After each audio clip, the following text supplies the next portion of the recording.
Listing Agent Bootcamp top takeaways from two of the top coaches in the country. I've got coaches Angie, the bomb diggity Cody with me, as well as Coach Jeff. I know everything there is to know about technology more right here in the house right now. Let me tell you something. These two are super awesome, studious learners. They are going to share with us their biggest takeaways from our recent Listing Agent Bootcamp event that was held online, which was a first for us. We were supposed to be holding it in Phoenix, Arizona, and this darn COVID thing made it so we couldn't hold it in person. We had literally over 400, I think it was like 450 people registered for it to come to Phoenix. And last minute, within the last about 4 weeks before the event, we realized, hey, we're gonna have to do this online.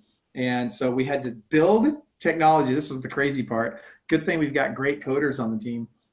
We had to build out the technology to be able to hold up to 11 sessions concurrently on Zoom meetings, so everybody could see each other live on Zoom in one location and be able to get from session to session very easily. It was crazy. I got to tell you, the technology team really came through. But we are here to get top takeaways from coaches Angie and Jeff. So coaches Angie and Jeff, talk to us. What were your biggest takeaways from Listing Agent Bootcamp 2020?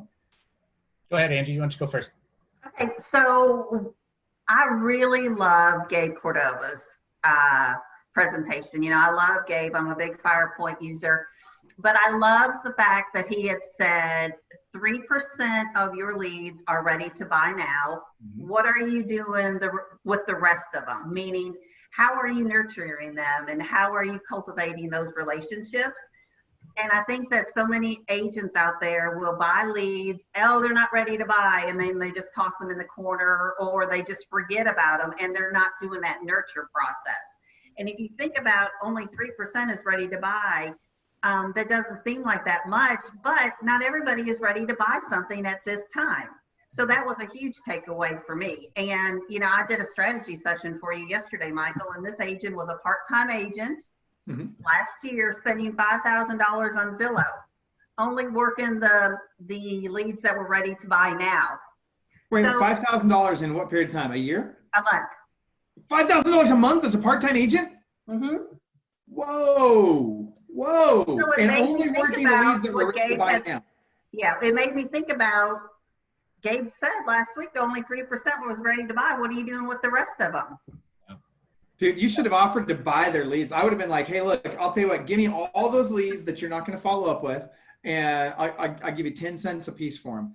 Yeah, I'll go out and I'll crush it with a, holy cow, please tell me this person's coming into coaching. Oh my gosh, they need coaching. She is. Yeah, she's full-time now, so yeah. Dude, she is sitting on a gold mine. Oh, I know. If I was in Houston, I'd be buddying up with her. Oh my gosh. I know. And watch this. All of our Houston clients are going to be calling right now. I got Justin and Sarah and Rick and all those guys are going to be calling you up. They're going to be like, who is this? I want to talk to her. Yeah. So, but that's awesome. And you're right about that. There's so much gold in those leads that we need to nurture. The problem is that most agents don't like to nurture them, and they don't. The reality is most agents will follow up once, maybe twice at most, but it takes 7 to 10 times before you get to that first contact, and 10 to 12 times, oftentimes before they'll actually commit to doing something with you, go see a house, sit down with you, have a conversation, that sort of thing. So good for you. That's awesome. And they don't think about the nurturing process isn't just about following up. It's about inviting them to home buyer seminars. It's inviting them to client events, inviting them to events in the community. It's not always about, hey, are you ready to buy a house? Well, one of the very powerful ways to do that, and there's lots of tools and technologies that we use to accomplish that. One of them is very simple. It's retargeting, right? It's making sure that we have them on our retargeted list, or in our custom audience in Facebook, so that when we're running promotions for a buyer seminar, or even if we're just putting out great information out there, like, the 10 dumbest mistakes smart home buyers make when buying their first home, or whatever, like that kind of stuff, right? Just having that in front of them, even if they don't click on it right now, even if they don't consume it right now, even if they don't do something with us right now, they see it. And just by seeing it over a long period of time, eventually you become the natural go-to person for them. Mm-hmm. So, well, what's funny is that's kind of like my takeaway too, is like going deep, right? Is I was telling my team this morning that all those panelists, they're like the epitome of what professionals are. right? They go deep with everything that they're doing. It's not going wide, right? They're not thinning it out. They're choosing one or two lanes and then going deep, right? And I attended like Mike Bernier's session, and he said 3 pillars, right? 3 pillars of your business as lead generation, and then go super deep. But what do we do? Most agents go either halfway or a quarter of the way down, and then we stop. So same with follow-up, right? They go 3 touches. I think that's the average, right? 3 touches before they quit. Yep, that's right. Actually, I think it's just under 3. Yeah, and it's 8. We have to get to 8 in order to get somewhere with them. So that was my big takeaway is, look, just go deep with whatever. Everything works. It's a matter of how deep you want to go in order to make it work. So you're hitting on a very good point here. So if I could give everybody just one piece of advice, it would be, and we suggest this as part of coaching, right? When we do the $100,000 guarantee, right, where you'll double your income or make an extra $100,000 or we give you your money back, it's contingent upon once every quarter. So every 3 months, you need to add 1 new lead source, but it's not just add the lead source. You got to add the lead source. You got to do what Coach Jeff is saying here. You got to go deep on it, right? You've got to make sure you automate as much of it as humanly possible, delegate whatever you can delegate out of it, and eliminate the unnecessary steps, making sure that you've gone as deep as humanly possible with every single lead in that funnel, and then go bring on the next lead source.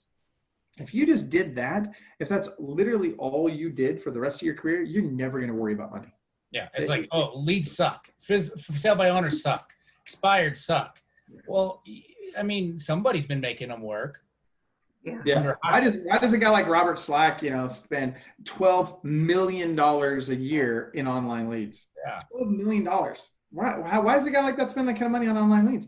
Because he knows it works. So it's not, to your point, it's not that the leads don't work, it's that the teams, the agents don't work, right? They're not doing the things they need to do to capitalize on them. Okay, great stuff. Next takeaway. It's funny, it's Robert Slack's, right? I literally had that on my list. I did the math on that. When he said that stat, I did the math, right? And would you trade $12 million for 24? And that was like the bare minimum of his ROI. It was just a basic 2 to 1. And I'm like, at that kind of scale, it made sense. So, and here's what's interesting. So watch this. Let's assume for a second that his team is actually on a 50-50 split, all of them, right? And he's getting a 2 to 1 ROI on that particular lead source. Here's the problem. Basically, after he pays his team, he's breaking even, right? So where does he make his money? The repeat business, the referral business, the spin-off business, the sign calls, all the other stuff. And actually for him, he's not even doing listings, which is insane. Like literally, let me coach that guy for a little bit. But the reality though is that there's all that spin-off business that you make your money on. And so it does. Now, I'm not suggesting that everybody go out there and try and run on the super thin margins that he's running on right now. There's definitely other ways to do it that can be more profitable short term. But I want to make sure that we don't underestimate the power of purchased leads. Right. So good stuff. Okay. Next takeaways. What do you got? Okay. So, Jeff had mentioned how he spoke to his sales team, in a meeting, and I had mentioned about the 3%, what I just had talked about, but also mentioned what Eric Eby said in his class, Fanatical Prospecting. And I had just read the book, the first of the year. Yeah. And, Eric had mentioned that 97% of people will respond to a text message. And so before I'd even mentioned this to my sales team, I said, who's leaving voicemails, which I don't believe in too much. But so I mentioned to them 97% of people will respond to a text message. And then I also asked them, we do a lot of BombBomb videos. And so the people on my team that are getting results from BombBomb videos, like what are they doing? And Eric had talked about how building relationships on trust. It's not always about sending the video about, hey, you ready to look at a house? It's, you could, like Bree on my team, she was in a pickup line, picking her kids up from daycare, so she was relating to her lead. The dogs are barking in the background. So she's relating to the leads. She's trying to create that value and that trust by kind of showcasing, hey, I'm not perfect. I'm in the school pickup line, but I'm trying to reach out and get a connection with you. So I enjoy that part of his class. That's awesome. Go ahead, Jeff. You're going to add to that?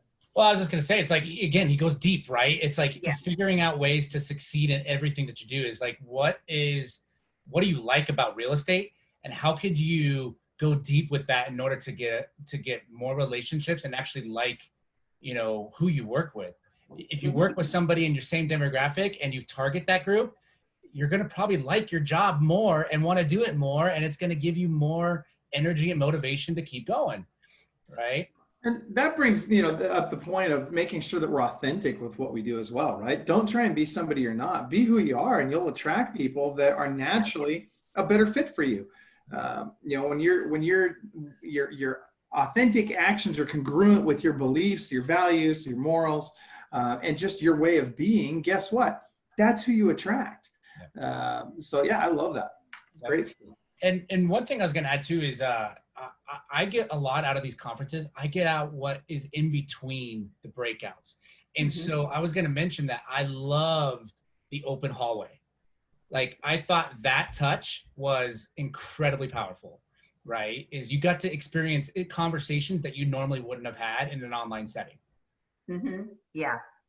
That's one of the things that I'm really glad to hear that feedback, because I wasn't sure how that was going to be received. It was very important to me to make this online event feel as close to an in-person event as humanly possible, without the expense and the danger. I go, that's the wrong word, but you know what I'm saying. Like, I mean, it's just without, you know, being able to do an in-person event. And so doing this hallway was the best way we could think to kind of get people where they could go and they could just have whatever conversations. That's why I didn't spend time in the hallway. I wanted to make sure that I wasn't dominating the conversation. And so it sounds like there was some good stuff happening there. What about the vendor booths? Because that was kind of part of that whole thing too, is making sure that people could themselves choose between, I want to go to the hallway, or I want to go to the vendor booths, and I want to be able to talk with someone live. Was that helpful, do you feel, or was there anything you would change there?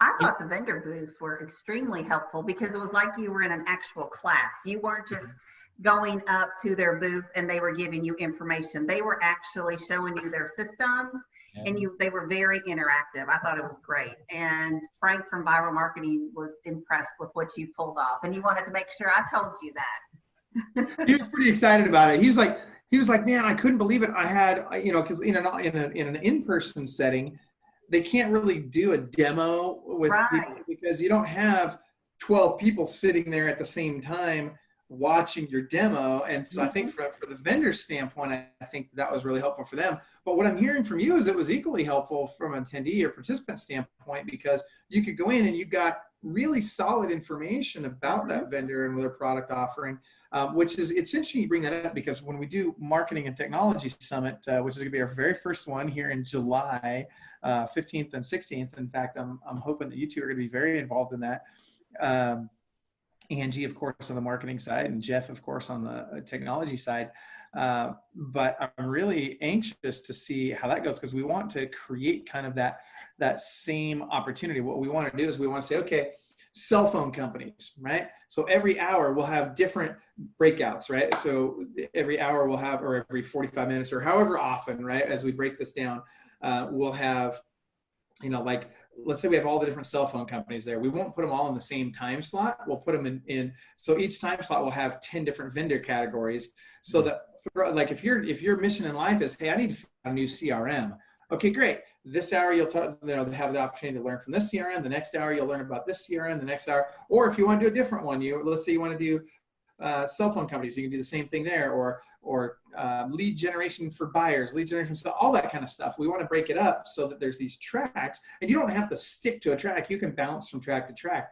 But what it will do is it will get you exposure to a lot of the stuff that's happening out there, as well as having classes on all of these too. So like Angie, you might do a marketing class on you know, how you're crushing it with listings to leads, for example. Jeff, you might do a class on, you know, how you're integrating multiple technologies, which I know you're really big on. You've got a lot of that going on. Anyway, very excited about that. So key takeaways. Let's get back to takeaways. Just to add with the vendor booths, I love that you can share the screens. And when, like, we talk about listing presentations now in the virtual space, right, is sharing your screen almost is more impressive, because locking somebody down to like look at your screen and see your marketing is a little clunky. It's a little awkward. But in this environment, it's like you actually get more out of it.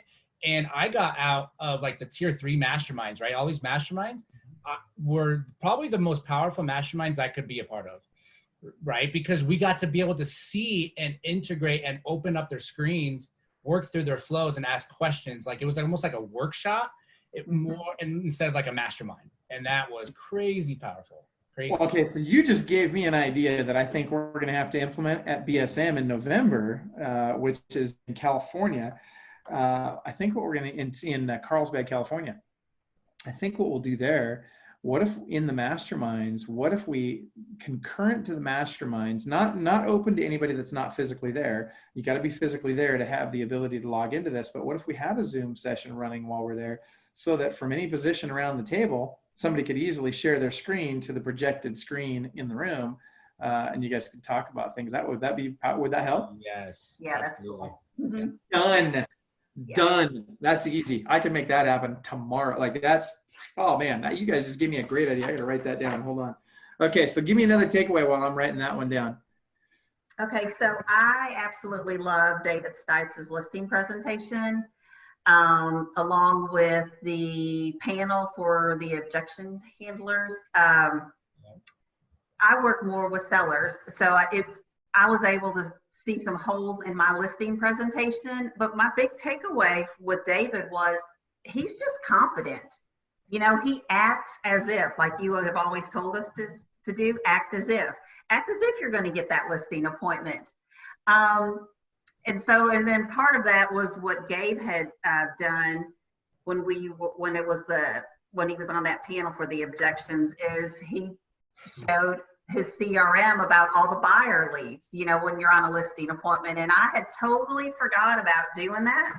And I remember probably about a year ago, one of my agents was on a listing appointment and she did the exact same thing Gabe did. And I was like, oh my God, I totally forgot we need to be doing that. So it was two of those. It was Gabe and David's were really good for me. I love that. They did pretty good in that listing agent death match too. Oh my God, that was awesome. That was a great session. There's a lesson in scripts. Total lesson in scripts. My guys were watching that. And they were saying it's a total lesson in scripts. Yeah. Yes. Gotta get good with your scripts.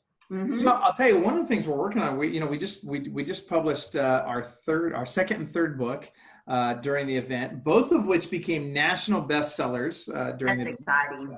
Right, I was pretty excited about that. So we're 3 for 3. 3 out of the 3 books that we've published so far have been national bestsellers on multiple lists. I think we've been number 1 on, I think, a total of 5 or 6 different Amazon lists, and in the top 5 in like 10. It's like some crazy number that we've been in the top 5 in. But that being said, you were talking about. Now I just lost my train of thought. You were talking about. Oh my gosh. This is listing presentations and acting as if scripts. Scripts. So that's actually one of our books that we have coming up, is we're doing a scripts book. So for those of you, and specifically for Coach Jeff and Coach Angie, if there are specific scripts that you would like us to provide, you know, hey, how do we handle commission objections, pricing concerns, you know, those kinds of things, get those over to me. Just private message those to me and I'll add them to the list. But we're literally coming out with a book that will be literally just chock full of multiple scripts to handle each objection. So for a price objection, we'll have 4 or 5 different scripts that you can memorize to handle that one particular objection. We'll do that with all these. So it's going to be pretty cool.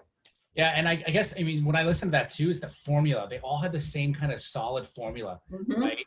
Is affirm, like repeat, embedded command, and then tie down. Yep. Yeah. So a lot of them are doing what do we call it? ARP, right? Acknowledge, repeat, pivot, and great stuff. Acknowledge, respond, pivot. So that being said, let's go to the next takeaway. What else? Give me one more takeaway from each of you that you felt like you got out of the event and that meant something to you that you'll implement in your business. Okay, mine was Jeff Fitzer on video. And a lot of times you get realtors get nervous, like, okay, how do I start? How do I end? What do I say? You know, and he was like, start with that hook, get your intro, get your story, get your call to action.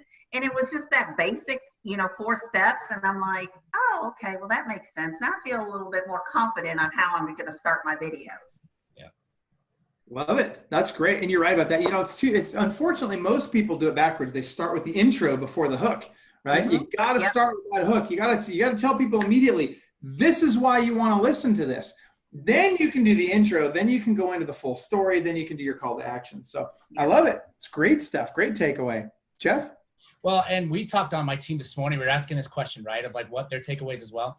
And the farming from Christy Lundy, we thought was incredibly powerful. She was, the Facebook groups that she's starting to do, and the amount of, it was like she took it to another level. And so it really showed that, like, you can't just send a mailer every month and accept results, right? Mm-hmm. It was, you got to do it consistently over a long period of time, right, in order to get something out of return. The ROIs on that stuff were phenomenal, as long as you can see it through. And so a huge takeaway for the stuff that I wrote down was just pick a couple things and just go deep with them. I mean, again, it's really simple. One thing that I do with all the conferences that I attend is I go with a list of questions that I have to get answered, right? So now I'm going to, even this online one was purposeful. So I'm attending things or going to the people that I need to go to in order to get my questions answered, right? So I have 10 to 15 questions with every time. And just like you said, with CRMs or cell phone companies, you go with a purpose instead of consuming it all and expecting to take action on all of that. You can't take action on all that. Right? No, but then that's the next piece, right? So first you go with your questions ahead of time. Then as you come out of the event, then you have to come out of the event saying, okay, what is the one thing I'm going to implement no matter what? Yeah. And then when I get that done, what's the next thing? You come up with your top 3 to 5 things that no matter what you're going to implement in your business. You put them in order and you just start with the first one. You get that done. And until you get that done, you don't even think about the other 4. Right. Then you go to the next one. You get that done. And until you get that done, you don't even think about the other 3. And that's it. By the time you get to the last, by the time you get to number 4 or 5, it's time for the next event. You go to the next event and you get a whole new take on stuff. And, things have changed a little bit. Things have evolved. And you come up with an even better spin on what you were going to do. And you come with a renewed, not only enthusiasm for, but understanding of exactly what and how you need to implement things and how important they are. You come up with a renewed sense of the priorities, if you will. Light bulb moment, right? It's a different light bulb moment. It's the same kind of content you heard 6 months ago, but it lit a bulb that you didn't light before. And it's interesting you say that because so many people, they'll say something like, and I say so many, not the ones that are really successful never say this, but those that struggle oftentimes will say something like, oh, but I've heard it all before. Okay, but you didn't do it. If you heard it all before, why didn't you freaking do it? Yeah. Right. And if you have all the answers, why aren't you the number 1 agent in the country? Right. Because that's not how life works. Right. I had one of my clients was the vice president of Jack in the Box. He was actually going to become the new CEO of Jack in the Box. Ended up being the CEO of the Coffee Bean and Tea Leaf. Not sure if you've ever heard of that place. Real good guy. Jeff is his name. And I was having a conversation with Jeff one day and he says, Michael, when I was the CEO or the VP of Jack in the Box, actually, was he CEO at the time? I can't remember. But he was VP or CEO of Jack in the Box. And he said, I could take my entire operations manual. I could be sitting in first class next to the CEO of Burger King. And I could get up off the plane. I could leave my entire operations manual, my strategic plan for the coming year on the seat, get up, walk away. And I'm not worried at all about them copying it or doing anything with it. Because first of all, he'd have to read it, which most people won't do. Second of all, you'd have to implement it, which even fewer do. And third of all, they'd have to implement it properly. And it's like, the whole point is, you guys, we need repetition for a reason. We need to be at these events for a reason. And it's actually, there's a ton of reasons why we need to be at these events. In fact, give me 1 or 2 reasons each of you why it's imperative to be, whether it be the online event that we just did or whether it be the in-person events. Give me a reason or 2 why you must be at these events every time. Relationships, for sure. Right. Solidifying relationships. Perspectives, 2 heads are better than 1. You don't know all the answers. And if you have good relations with people, then you're going to have a better result for your own business, for sure. Yeah, and it's that brainstorming and swapping ideas. Like I might be doing something this way and Susie's doing it another way, and we can combine the way we're doing it. Oh, well, that'll work even better for us. So that's what I like, the masterminds and the networking. Yeah. And I'll add, get in a bigger fish pond. If you're in too small of a pond, it's easy to get big, right? And you need someone always bigger than you. Yeah. I've got a client right now I get to have a conversation with here in a couple of days that they're the big fish in their little pond. And I won't say where they're from, but I don't want to give away who it is, but they're not going to be a Club Wealth coaching client very, very much longer. And the reason is they're just not coachable because they've got all the answers, because they don't really want to change, because because by golly, they do a couple hundred transactions a year. So they must have all the answers. And it's like, no, like you're just barely getting started. And don't get me wrong. I don't mean to belittle anyone's production. I don't want anybody watching this to think, well, if I'm only doing 50 transactions a year, Michael doesn't care about me. That's not true. I do. I care about you guys. I want to help you grow regardless of where they're at. Whether you're going from brand new agent to your first 25, or from going from 25 to 75, or from 75 to 150, or from 150 to 400. We've got clients that are doing 500, 600, 1,000, 3,000 transactions a year. Regardless of where you're at, we want to help you get to that next level. Here's the key. There's always a next level, right? You're never freaking there, and that's okay. Enjoy the journey. The joy is in the journey. And that's what we've got to understand is if we're going to really go down this path, if we're really going to go down the path of being truly successful and achieving significance in our lives and eventually developing a legacy that we leave behind us, it starts with being humble. It starts with being coachable. It starts with being willing to learn from others. It starts by understanding that, look, the people in my local market, they're not the big thinkers. It's the people all over the country that I need to start getting to know. In fact, all over the world that I need to start getting to know that are doing things that nobody in my market's even thought of before. Yeah. It's the people even in other industries that are doing things that could be applied in our industry that nobody's even thinking of right now. How do we get to those ideas? How do we implement those things? How do we become true innovators in real estate? Well, that's how you got to be at these events. You got to get to know people. Yeah. And I mean, honestly though, too, right? It's get uncomfortable. If you want to get to another level, even if it's a smaller level, just start being uncomfortable. And I think Ron has mentioned this many times too, is you got to be the person before you have what that person has, right? So you got to be it, and then you got to do it, and then you get it. Yeah. Right. Dude, that's a great presentation. Did you go to that one at the event? That his Be-Do have? I mean, him and I have talked about that for. Oh yeah. Be-Do have is like, for me, it's what it is. Okay, if I want to emulate what that person does, right, and then do it, and then all of a sudden you just attract it. You're totally right about that. It's interesting, people say, oh, well, when I'm this, then I'll that. No, that's not how it works. You got to choose to be that right now, right? And it's, we talk about acting as if, right? If I want to be a better person, every day I get to wake up, if I want to have what so-and-so has, let's say I want to have a better family life, because so-and-so has this great family life. Well, that's great. You can have that, but it doesn't start by going out and getting it. It doesn't start by doing this to get that. It starts by in here, I got to be that. Yeah. I got to be the kind of person it takes to get that. We talk about this when people occasionally come to me and say, okay, Michael, I'm ready to find my soulmate. How do I do this? And I put them through an exercise on how to find your right match. And so far I'm batting 1,000. Everybody I've done this with that's really gone through it with me has ended up marrying their soulmate, and they're all still married to that same person to this day, I might add. But the exercise, I didn't know you were a matchmaker.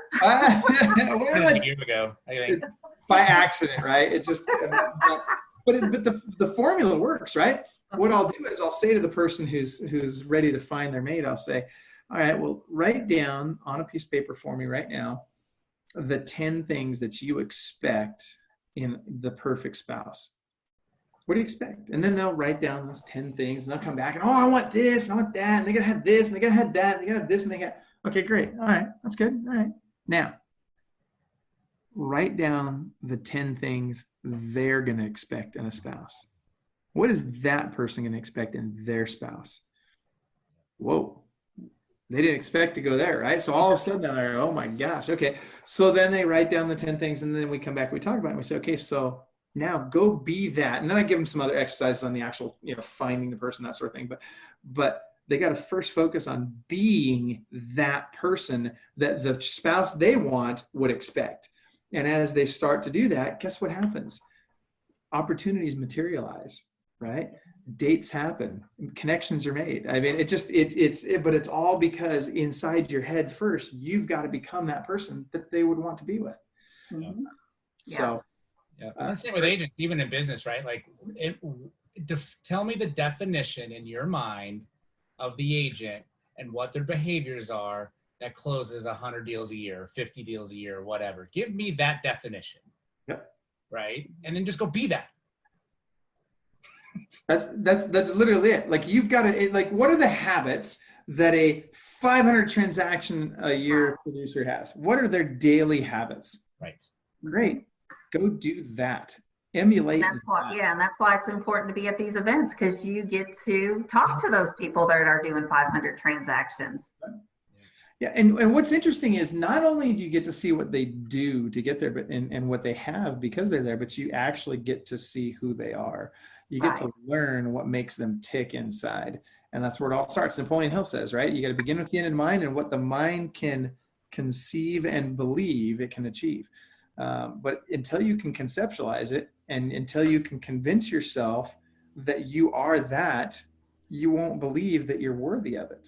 Yeah. Mm-hmm. And when you got a group of people here that are so giving and abundant in mentality, that I mean, I don't know, every single coach, every single person I've come in contact with is willing to open their book up and tell me everything that they wanted to do or how they were successful. And I didn't find that with any other organization. Right? We're very blessed to have wonderful people in Club Alpha. We have just over 70 coaches now. And I can tell you without exception, every single one of them would sit down with anybody, regardless of your production level, regardless of whether or not you can do anything for them. Every one of them is the kind of person that would sit down with you and really take the time to help you with whatever it is you got going on. There's lots of real estate transactions every single year, right? You can go get your piece and still be abundant. Yeah, that's right. Oh yeah, you're totally right about that. There's more than enough out there for everybody. Well, that said, we are about out of time, so let's do this. Any parting thoughts from either one of you on Listing Agent Bootcamp or any other Club Wealth events or anything for that matter? Any other thoughts? Every one of them has gotten exponentially better and better and better, and this one has gotten to a level of like, wow, you had I think over 600 people that jumped in at one point. It was crazy. I was blown away by that and how smooth it was and how really effective it was. Right. So, kudos. Well done. Thank you for that. I appreciate that. And I just feel like as quickly as you put this online event together, just really shows how much you care and your staff cares and how you all want to help others succeed.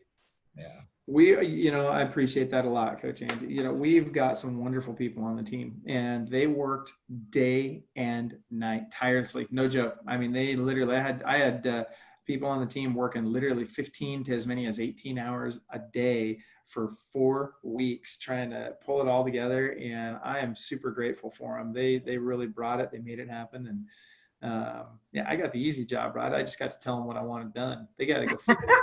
You didn't lose your voice this year either, right? Right. Well, it was a lot easier. Yeah, actually, this was definitely for a lot of reasons. It was great. It's funny because I was driving home because I went down to the office because there's nobody down there, right? So, and we have fiber optic internet down there. So I went and I broadcast from the office, and I was driving back to my house, and I contacted Coach Ron Anderson, and I said, man, what's really neat about this is I'm on my way home from a major event, biggest one we've ever held, and I'll be home in 15 minutes. Normally I have to drive that trailer back. Oh my gosh. I mean, it's 15 minutes beats 3 days all day long. It was great. So anyway, that said, the three of us need to get on a coach's call. So I really appreciate you guys. And so and I see that you guys have your location on there. For those of you that are watching, do me a favor. If you haven't done so already, connect with coaches Jeff and Angie here. If you've got a referral in Knoxville, Coach Angie will take great care of them. I know she will. We've referred people to her. I've seen a lot of people in Club Wealth refer people to her, and I've only heard great feedback. And same goes for Jeff in Denver, Colorado. I've only heard great feedback from the people that have referred clients to either one of them. So next time you guys have a referral in either of their areas, think of them. I know they'll take great care of your referrals. They'll definitely pay your referral fee. You won't have to chase them down for your fee. They're very honest. They'll get you taken care of. And they're closers. They'll close these folks in a very nice way that'll have those people think for referring them to them. Also, shout out to our sponsor, WiseHire. For those of you that aren't already using them, you're crazy. You need to be. Freaking WiseHire is fantastic. It's kind of one of those things where it's a set it and forget it. It's like Ron Popeil and the what is it, the rotisserie grill or whatever. Yeah. Set it and forget it, right? Yep, set it and forget it. It'll bring you business. It'll bring you agents. It'll bring you team members. You'll want to do other things also. But WiseHire works, man. We use it in-house for Club Wealth when we're hiring, and we get people every year. We get different, people come in, and you think about, for every agent you bring onto your team, you think about what that means from a monetary standpoint. One agent pays for WiseHire for 3 years or more. So definitely give them check out at clubwealth.com/WIZEHIRE. Again, clubwealth.com/WiseHire. Coaches Angie and Jeff, thank you so much for being on today. I appreciate you guys. That was great. Thank you. You betcha. All right. Bye-bye. Bye.